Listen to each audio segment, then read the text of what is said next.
नमस्कार. आज आपण काळमवाडी वॉटरफॉलला आलेलो आहे.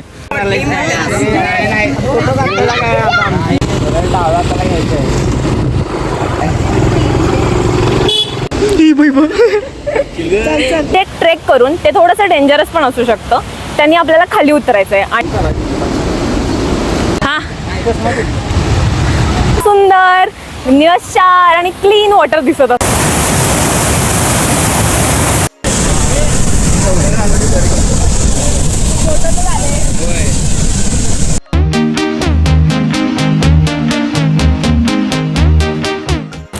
नमस्कार, स्वागत आहे तुमचं नवीन एका व्लॉगमध्ये.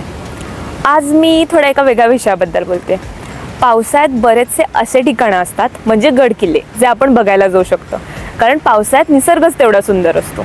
हिवाळ्यात असे काही प्लेसेस असतात जे आपण बघायला जाऊ शकतो, लाईक हिल स्टेशन, कारण वातावरण छान गार असतं.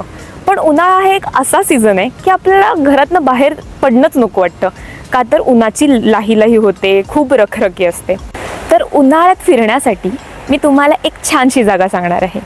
ते म्हणजे राधानगरीजवळ असणारं काळम्मावाडी धरण आणि त्याचं बॅकवॉटर. ही एक अतिशय सुंदर निसर्गरम्य जागा आहे. कोल्हापूरपासून अराऊंड एक 45 किलोमीटरवर हे काळम्मावाडी धरण आहे.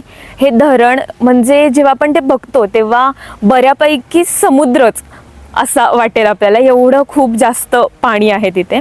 आणि त्याचं बॅकवॉटर जे वाहत जात असतं तेही खूप सुंदर वाटतं. त्याचे बरेचसे छोटे छोटे धबधबे केले आहेत तिथे, आपल्याला पोहण्यासाठी वगैरेही चान्स असतो. सो आज आपण तिथे जाणार आहोत. मी माझ्या मैत्रिणींसोबत आणि मित्रांसोबत आहे. सो बघूया आजचा आपला व्लॉग कसा असतोय. Stay tune. कडक उन्हाळा सुरू झाला आहे आणि अशा वेळी मनाला शांतता आणि थंडावा देणारं एखादं ठिकाण शोधत असाल तर आजचा व्लॉग तुमच्यासाठीच आहे. आज आपण जाणार आहोत कोल्हापूर जिल्ह्यातील एका अतिशय सुंदर ठिकाणी. ते म्हणजे काळम्मावाडी धरण. यालाच दूधगंगा सागर असेही म्हणतात. राधानगरी अभयारण्याच्या कुशीत वसलेलं हे ठिकाण उन्हाळ्यात फिरण्यासाठी अगदी परफेक्ट आहे. चला तर बघूया इथला परिसर. काळम्मावाडी धरण कोल्हापूरपासून साधारण 50 ते 55 किलोमीटर अंतरावर आहे. राधानगरीपासून ते अगदी जवळच आहे. इथला रस्ता खूपच निसर्गरम्य आहे. दोन्ही बाजूंना घनदाट झाडी आणि डोंगराच्या रांगा दिसतात. तुम्ही जर स्वतःच्या गाडीने येत असाल तर हा प्रवास तुमच्यासाठी अगदीच सुखकर होतो. मित्रांसोबत रोड ट्रिप करण्यासाठी हा एक बेस्ट रूट आहे. हिरवागार निसर्गासोबत प्रवास करत आपण कधी काळम्मावाडी येथे येऊन पोचतो आपल्यालाही कळत नाही. आणि त्यानंतर दिसू लागतं निळशार पाणी. हो, हेच काळम्मावाडी धरण आहे. हे आहे काळम्मावाडी धरण. हे धरण दूधगंगा नदीवर बांधण्यात आलं आहे. या धरणाची उंची आणि साठवण क्षमता अफाट आहे. उन्हाळ्यात जेव्हा पाणी कमी होतं तेव्हा इथलं बॅकवॉटर खूप शांत आणि सुंदर दिसतं. या धरणाचं पाणी कोल्हापूर आणि आसपासच्या शेतीसाठी खूप महत्त्वाचं आहे. इथल्या निळशार पाण्याकडे पाहिल्यावर उन्हाळ्याचा सगळा थकवा कुठे पळून जातो. मेन रोडवरून जात असतानाच आपल्याला दूधगंगा सागर नावाचा बोट दिसतो आणि त्या शेजारीच असलेला धबधबाही दिसतो. हे वाहून जाणारं पाणी धरणातून कॅनलच्या स्वरूपात गावाकडे पोहोचवलं जातं. आता अगदी मार्च सुरू असला तरी पाण्याचा प्रवाह किती जास्त आहे हे तुम्ही बघू शकता. आणि पाणी तर अगदी निळशार दिसतंय. हे कॅनल जिकडे गेलं आहे त्याच्या दुसऱ्या साईडला बॅकवॉटर आहे, जिथे आपल्याला छोटे छोटे धबधबे पाहायला मिळतील. चला तर आता आपण धबधब्यांकडे जाऊया.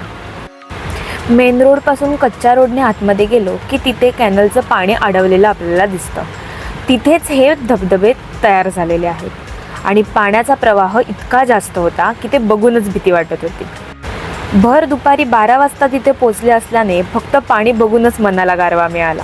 आत्ता जे पाणी आपण पडताना पाहिलं त्याच्याकडे जाण्यासाठी थोडासा ट्रेक करावा लागतो आणि तो थोडा डेंजरसही आहे. कारण कच्चा रोड असला तरी खूप सारी दगडं आहेत, पण समोरचं जे दृश्य आहे ते बघून आपल्याला ट्रेक काहीच वाटत नाही. तरी तुम्ही थोडं सांभाळूनच. काळम्मावाडीच्या बॅकवॉटरजवळ काही धबधबे तयार झाले आहेत. ते उन्हाळ्यातही जिवंत असतात. हा बघा सुंदर धबधबा. उन्हाळ्याच्या सुट्टीत मित्रांसोबत इथे पाण्यात डुबायची मजा काही वेगळीच आहे. इथलं पाणी खूप स्वच्छ आणि थंड आहे. पण हो, पाण्यात उतरताना काळजी नक्की घ्या.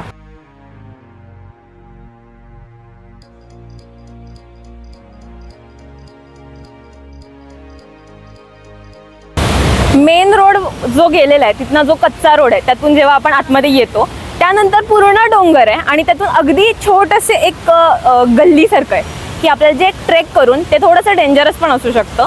त्यांनी आपल्याला खाली उतरायचं आहे आणि वरनंच आपल्याला असं सुंदर निळशार आणि क्लीन वॉटर दिसत असते.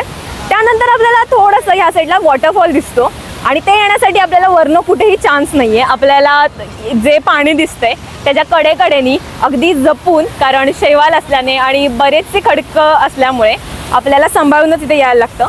आणि आत्ता काळमावाडी हे ह्यासाठी प्रसिद्ध आहे कारण पावसाळ्यात तर सगळीकडेच वॉटरफॉल असतात, पण हे एक असं ठिकाण आहे की जे आत्ता भर उन्हाळ्यात म्हणजे मार्चमध्ये इतका गारवा देणारं ठिकाण आहे.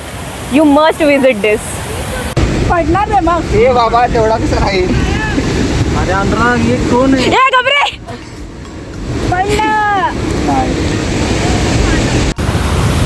नमस्कार. आज आपण काळमवाडी वॉटरफॉलला आलेलो आहे. हा वॉटरफॉल 24 आवर्स चालू असतोय आणि तुम्हाला जर इथं वॉटरफॉल यायचा असेल तर तो रोड गेलेला दिसतोय. त्या रोडमधून तुम्ही इकडून आला तर डाव्या हाताला, इकडून आला तर उजव्या हाताला, वरती गेला तर तिथं बॅकवॉटर आहे. आणि हे झाड बघताय तुम्ही, हे झाड आपल्या भारतात कुठेच मिळत नाही. ते आफ्रिकेतनं वाहून आलेलं, पूर आलेलं त्यावेळी ते इथं राहिले आणि ते झाड आता इथंच वाढले आणि या आफ्रिकेतलं झाड आहे आणि याला हात लावला की सुईसारखं टोच, त्याला काट आहेत. त्यामुळे याला हात लावून नका, जपून या. वॉटरफॉलपाशी जाताना घसरती दगड आहेत, चेवाळा आहेत, त्यामुळे स्ट्रगल करत यायला लागते आणि आमचं स्ट्रगलचा व्हिडिओ तुम्हाला हॅलो साक्षी दाखवेलच. थँक्यू. आणि खूप सारा स्ट्रगल करून जेव्हा तुम्ही त्या वॉटरफॉलपाशी पोचता तेव्हा तो मिळणारा आनंद काही वेगळाच असतो. कारण त्या वॉटरफॉलपर्यंत जाण्यासाठी तुम्हाला खूप सारा स्ट्रगल करायला लागतो आणि दुरून तो इतका छान दिसत होता आणि जवळ आल्यावर तर आणखीच गार वाटत होतं.